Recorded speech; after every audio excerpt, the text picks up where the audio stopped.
ये कहा जा रहा है कि चेयरमैन नैब से जबरदस्ती इस्तीफा देने के लिए कहा गया, इसलिए उन्होंने इस्तीफा दिया। आपके पास क्या खबर है इस बारे में? देखें, ये जब से इमरान खान साहब की गिरफ्तारी का मामला जेर बहस था, उस वक्त से हुकूमत एक चीज पर बड़ी फिक्रमंद थी, और वो मसला ये था कि जब भी इमरान खान की गिरफ्तारी का फैसला किया जाता था तो वो ऐसे केस में इमरान खान की गिरफ्तारी बनती थी जो कि सियासी केसेज हैं। क्योंकि हुकूमत के लिए ये बड़ा मुश्किल था। आपने कल भी देखा कि जब इमरान खान पेश हुए जिस केस में, वो केस ये था कि इमरान खान के को डिस्क्वालीफाई जब किया गया, जब डीसीट किया गया इलेक्शन कमीशन की तरफ से, तो इलेक्शन कमीशन के बाहर तहरीक इंसाफ के कारकुनान और सपोर्टर्स ने एहतजाज किया, और उस एहतजाज के ऊपर FIR दहशतगर्दी की कर दी गई कि इन्होंने दहशतगर्दी की है और इमरान खान की इमा पर की है। जब ये सारा मामला हुआ तो जाहिर है हुकूमत की सुक्की हुई, पाकिस्तान के अंदर भी आलमी सतह पर भी, कि हुकूमत ने एक इंतकामी कार्रवाई की है और एक पोलिटिकल लीडर के ऊपर एक झूठा मुकदमा जो है वो दर्ज किया है। अब पूरा पाकिस्तान जो है वो इमरान खान के बदतरीन मुखालफिन भी ये बात मानते हैं कि इमरान खान कम अज कम दहशतगर्द नहीं है। दूसरा मसला यह है कि जब हुकूमत ये प्लान करती थी कि इमरान खान को गिरफ्तार किया जाए, तो उसमें हुकूमत के सामने जो चीजें आई वो यही आई कि इमरान खान को हम जिस भी FIR में गिरफ्तार करेंगे उनमें मैक्सिमम जो जिस्मानी रिमांड है वो 14 रोज का है। यानी 14 रोज एक्सट्रीम है बहुत। यानी कत्ल के केसेस में भी हम नहीं देखते कि इस तरह हो कि रूटीन में कोई 14 दिन का जो है वो रिमांड मुकम्मल तौर पे दिया जाए। तो उसमें ये था इनका कि हम अगर गिरफ्तार करते भी हैं तो मैक्सिमम जिस्मानी रिमांड 14 दिन का है, और एवरेज 2 से 3 दिन का जिस्मानी रिमांड जो है वो दिया जाता है, और 2-3 दिन बाद इमरान खान वैसे रिहा हो जाएंगे। तो हुकूमत ये चाहती थी कि इमरान खान के ऊपर नैब का केस बनाया जाए और नैब के केस में इमरान खान को गिरफ्तार किया जाए, क्योंकि नैब के केस में जो है वो जाहिर इतना आसान नहीं होता। तो उसमें एक कंडीशन है बेल के लिए, और वो है हार्डशिप जब होगी तब जो है वो बेल होगी। उसमें हुकूमत के ये था कि वो ज्यादा अरसे के लिए इमरान खान को जेर हिरासत रख सकती थी। दूसरा उसमें मामला यह है कि हुकूमत नैरेटिव की हद तक ये चाहती थी कि ये केस बने कि इमरान खान को करप्शन के ऊपर जो है वो गिरफ्तार किया गया है। इस वक्त नून लीग का टोटल जो टारगेट है वो ये है कि इमरान खान को भी साबित किया जाए कि ये भी हमारे जैसा है, ये भी चोर है, ये भी डाकू है, ये भी लुटेरा है, इसके ऊपर भी करप्शन के केसेस हैं, इसके ऊपर भी मनी लॉन्ड्रिंग के केसेस हैं। ये एक परसेप्शन बनाने के लिए, एक नैरेटिव बनाने के लिए हुकूमत ये चाहती थी कि किसी तरह से जो है वो इमरान खान को करप्शन के केस में जो है वो गिरफ्तार किया जाए। और अगर इमरान खान को करप्शन के केस में गिरफ्तार करना है तो उसके लिए जरूरी था कि नैब का केस जो है वो इमरान खान के ऊपर बनाया जाए और नैब का केस बनाकर और इमरान खान को गिरफ्तार किया जाए। लेकिन इस हवाले से अभी तक कोई इमरान खान के ऊपर ना तो नैब का केस तो बना, ना इमरान खान के खिलाफ जैसे आने वाले दिनों में हम ये एक्सपेक्ट कर सकते हैं, क्योंकि अब चेयरमैन नैब ने इस्तीफा दे दिया है, नया चेयरमैन नैब लगाया जाएगा और हुकूमत अपनी मर्जी का चेयरमैन नैब लाएगी, तो फिर ये जो जबरदस्ती के केसेस हैं ये भी आसानी से बनाए जा सकेंगे? देखें, ये इतना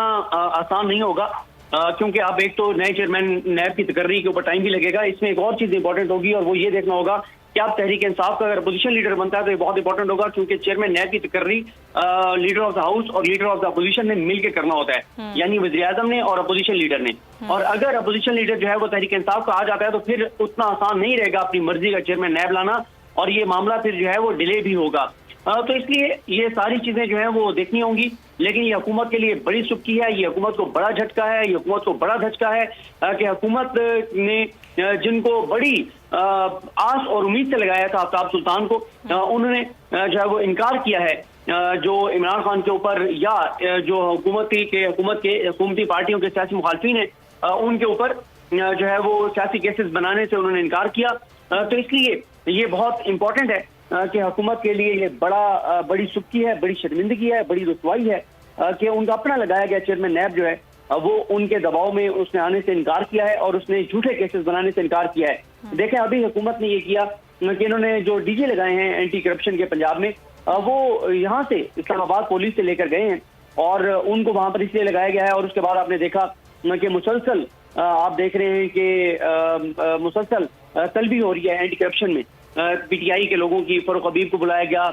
इससे पहले अली अफजल शाही को, और इन सारों को इस तरह से नोटिस दिए जा रहे हैं। लेकिन अब ये नैब को भी इसी तरह से इस्तेमाल करना चाहते थे, लेकिन चेयरमैन नैब ने ज़ाहिर है इस खेल का हिस्सा बनने से इनकार किया है और ये बहुत इंपॉर्टेंट है। और एक ऐसे वक्त में इन्होंने इस्तीफा दिया है जब सुप्रीम कोर्ट ऑफ पाकिस्तान में नैब तरमीम का केस जो है वो जेर बहस है। एक और चीज बड़ी इंपॉर्टेंट है इसमें देखनी होगी, और वो ये है कि सुप्रीम कोर्ट की जानिब से बार बार ऑब्जर्वेशन आ रही थी कि जो एहतसाब अदालतों ने रेफरेंसेस वापस भेजे हैं नैब को, उनको आगे कहाँ भेज रहा है। मुसलसल ये ऑब्जर्वेशन आ रही थी, मुसलसल ये सवाल हो रहे थे कि नैब के केसेस, अरबों रुपए की करप्शन के केसेस जो वापस भेजे हैं नैब की अदालतों ने कि हमारा दायरा इख्तियार नहीं है, नई तरमीम के बाद जो नैब को, जिसको इमरान खान एनआरओ का नाम देते हैं, उन तरमीम के बाद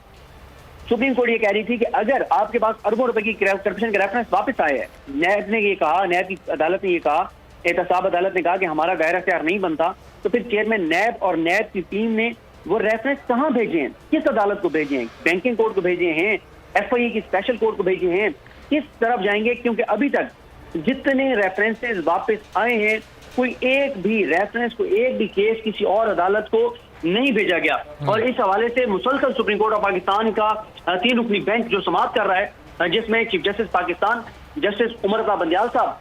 जो है वो शामिल हैं, जस्टिस इजाजुल एहसन साहब शामिल हैं और जस्टिस मंसूर अली शाह साहब शामिल हैं। देखें, उस बेंच में जस्टिस इजाजुल एहसन साहब का होना बहुत इंपॉर्टेंट इसलिए है कि इजाजुल एहसन साहब वो जज हैं जो 2 अहम केसेस का हिस्सा रहे हैं, 2 अहम केसेस के बेंचेस का हिस्सा रहे हैं। पहला केस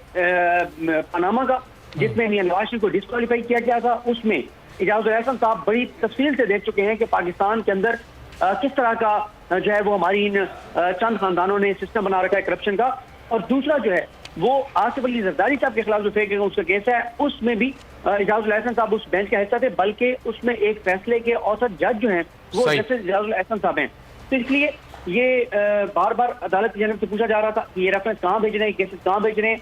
नैब क्या कर रहा है। तो मेरा ख्याल है ये भी एक मुमकिन तौर पर ठीक है। अच्छा सिद्दीक, अब आफ्ताब सुल्तान साहब ने ज़ाहिर वजूहात तो ये बयान किए कि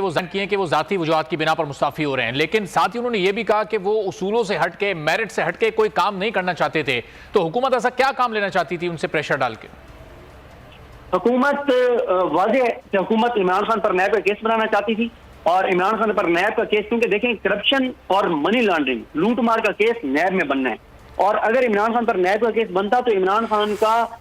नैब के केस में बाहर आना इतना जल्दी, इतना आसान नहीं था। तो इसलिए हुकूमत ये चाहती थी कि इमरान खान के ऊपर नैब का केस बने, ताकि हुकूमत एक नैरेटिव बना सके, एक बयानिया बना सके कि देखें जी इमरान खान के ऊपर करप्शन का केस बना है, इमरान खान जो है वो करप्शन कर रहे थे, लूटमार कर रहे थे। क्योंकि देखें इमरान खान की जानिब से या तहरीक इंसाफ की जानिब से मुसलसल क्या बात सामने आती है, वो यही कहते हैं कि आपको यानी पीडीएम को 10 माह हो गए हैं और आप इमरान खान के खिलाफ एक धेले की करप्शन, वैसे तो शहबाज शरीफ साहब अपने बारे में कहते हैं ना कि एक धेले की हमने करप्शन नहीं की, लेकिन शहबाज शरीफ सरकार, पीडीएम सरकार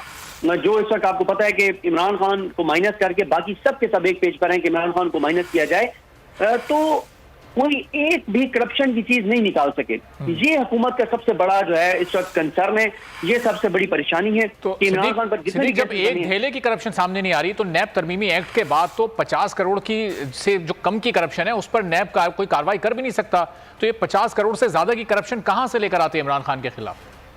लेकिन ये आपका सवाल बहुत इंपॉर्टेंट है, लेकिन आप अगर एक टीवी चैनल जो कि बहुत करीब है शरीफ खानदान के और पीडीएम के, उन्होंने एक खबर चलाई थी जिसमें उन्होंने अरबों रुपए का एक स्कैंडल चलाया था, और उन्होंने कहा था कि इमरान खान ने अरबों रुपए का जो है वो करप्शन की है, कि इमरान खान के गलत कुछ फैसलों की वजह से अरबों रुपए का नुकसान हुआ है और ये सरकारी खजाने के नुकसान हुआ है, तो ये नैब का फिट केस है। तो हुकूमत ने अपने साथ किस तरह से केस बनाया जाए और बना के कहा जाए कि इमरान खान ने जो है वो 2 नंबरी किया है। तो इसलिए वो बिल्कुल उन्होंने, ऐसा नहीं है कि उनके पास कोई वो नहीं था। आपको पता ही है कि एक बाहर से कुछ रकम आई थी, एक ट्रांजैक्शन हुई थी और जो पैसे फिर सुप्रीम कोर्ट ऑफ पाकिस्तान में चले गए थे, तो वो 50 करोड़ से ज्यादा थे। वो भी आपको याद होगा, वो मामला भी हुकूमत ने उसके ऊपर प्रेस कॉन्फ्रेंसेस की थी और कहा था कि जनाब हम ये मामला टेकअप करने जा रहे हैं, और उसके ऊपर बहुत कुछ हुआ था। फिर जो पब्लिक अकाउंट्स कमेटी है, उन्होंने भी कुछ केसेस जो हैं वो नैब को रेफर किए इमरान खान के हवाले से, क्योंकि वहां पे नूर आलम खान साहब जो हैं वो बैठे हुए हैं, चेयरमैन पब्लिक अकाउंट्स कमेटी। तो वो भी आपको पता ही है कि इमरान खान साहब के खिलाफ जिस तरह से वो तैनात दे चुके हैं, तहरीक इंसाफ से मुनहरफ हो चुके हैं, तहरीक इंसाफ के टिकट पे वो जीते हैं, लेकिन अब वो पीटीआई से मुनहरफ हो चुके हैं। तो उन्होंने भी मामला बहुत से भेजे थे। तो ऐसा नहीं है कि हुकूमत के पास कोई जवाब जो है जो कि गलत था, लेकिन ऐसा नहीं है कि उनके पास जवाब नहीं था, जवाब उन्होंने बनाया हुआ था। लेकिन मैंने जैसे आपको बताया कि इस मौके के ऊपर ये बहुत ज्यादा डैमेजिंग है, बहुत ज्यादा डैमेजिंग है हुकूमत के लिए। और अभी आप देखें कि जो तहरीक इंसाफ का और फवाद चौधरी साहब का इसके ऊपर जो रद्द-ए-अमल आया है, उन्होंने कहा कि ये जो फाशिस्ट निजाम है उसके टूटने की तरफ ये बड़ा कदम है, और उनको अपने काम में मुदाखलत की वजह से जो है वो इस्तीफा देना पड़ा। और इसी तरह से तहरीक इंसाफ अब ये कह रही है कि जो 22 अफसरान जिनके ऊपर हमने ये कहा था कि वो 25 मई को उन्होंने तहरीक इंसाफ के खिलाफ कार्रवाइयां की, तो उनको जो लगाया गया है तो उनको भी अब जो है वो अलग किया जाए और उनको भी अलग होना चाहिए। दूसरा देखें, ये चेयरमैन नैब का जो इस्तीफा है, अब आप देखेंगे कि ये बाकी ब्यूरोक्रेसी के लिए, आम ओहदेदारों के लिए भी एक मैसेज है कि जो भी इस तरह से मुस्ताफी होगा तो लोग उसको कितना अप्रिशिएट करेंगे, लोग उसको कितना सराहेंगे। अब आप देखेंगे कि आफ्ताब सुल्तान साहब को बहुत ज्यादा उनकी माजी में उनका जो भी कंडक्ट रहा शरीफ खानदान की तरफ, नून लीग की तरफ, लेकिन अब आप देखेंगे कि बहुत ज्यादा उनको अप्रिशिएट किया जाएगा, बहुत ज्यादा उनकी तारीफ होगी। सिद्दीक, आप कह रहे हैं कि ज़ाहिर है ये हुकूमत के लिए बहुत डैमेजिंग होगा। ये कितने अरसे तक ये नया चेयरमैन नैब लगाएंगे और उसके जरिए अपने मकासद हासिल करने की कोशिश करेंगे? जो आफ्ताब सुल्तान करने पर तैयार नहीं थे, वो इनका अपना लगाया हुआ बंदा तो आसानी से करेगा। देखें, ये मैंने आपको कहते हैं कि इतना आसान नहीं होगा। उसकी एक वजह यह भी है कि अब देखें ना कि नया चेयरमैन नैब लगेगा, नए चेयरमैन नैब के लगने के बाद फिर एक प्रोसेस होगा, तो ऐसा नहीं होता कि फौरी तौर पे ये सारी चीजें जो है वो हो जाएं। इस तरह से इतना आसान नहीं है। तो और फिर जाहिर है जो नया चेयरमैन नैब आएगा उसके ऊपर बहुत ज्यादा इस चीज का दबाव होगा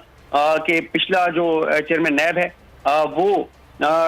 मुस्ताफी होकर गया है, तो इसलिए ये इतना आसान जो है वो नहीं होगा। और जैसे मैंने आपको अर्ज किया कि इसमें जो है वो वज़ीर-ए-आज़म और अपोजिशन लीडर की कवरेज जो है वो जरूरी होती है। और अगर तहरीक इंसाफ के अपोजिशन लीडर आ जाते हैं तो फिर तो और ही ज्यादा जो है वो मसला हो जाएगा। और अगर वज़ीर-ए-आज़म और अपोजिशन लीडर के दरमियान मुशावरत नाकाम हो जाती है तो फिर जो स्पीकर है कौमी असम्बली के, वो एक पार्लिमानी कमेटी बनाएंगे जिसमें हुकूमत और अपोजिशन के 6 अरकान जो है वो शामिल होंगे, और दोनों तरफ से जो पार्टीज हैं वो उन 6 अरकान के जो है वो करेंगे, नामजद करेंगे उनको। तो वहां पे भी अगर तहरीक इंसाफ अपोजिशन में आ जाती है तो जाहिर है उनके अपोजिशन लीडर 6 नाम देंगे। तो इसलिए ये बहुत इंपॉर्टेंट होगा कि इसमें 2 चीजें बहुत देखने वाली होंगी कि जो लाहौर हाई कोर्ट ने नोटिफिकेशन मुअत्तल किया है तहरीक इंसाफ के MNAs की के इस्तीफों की मंजूरी का, क्या उसके बाद उनको बहाल भी किया जाता है या नहीं किया जाता है? क्योंकि अगर वो बहाल नहीं होते तो फिर तो कोई तहरीक इंसाफ के लिए इसमें नहीं है ऑप्शन, क्योंकि फिर तो राजा रियाज ही अपोजिशन लीडर होंगे। और इस वक्त नून लीग जो है वो राजा रियाज को बचाने के लिए हर हद तक जाने को तैयार है, क्योंकि देखें जो आगे निगरान। बहुत शुक्रिया सिद्दीक जान, ब्यूरो चीफ इस्लामाबाद।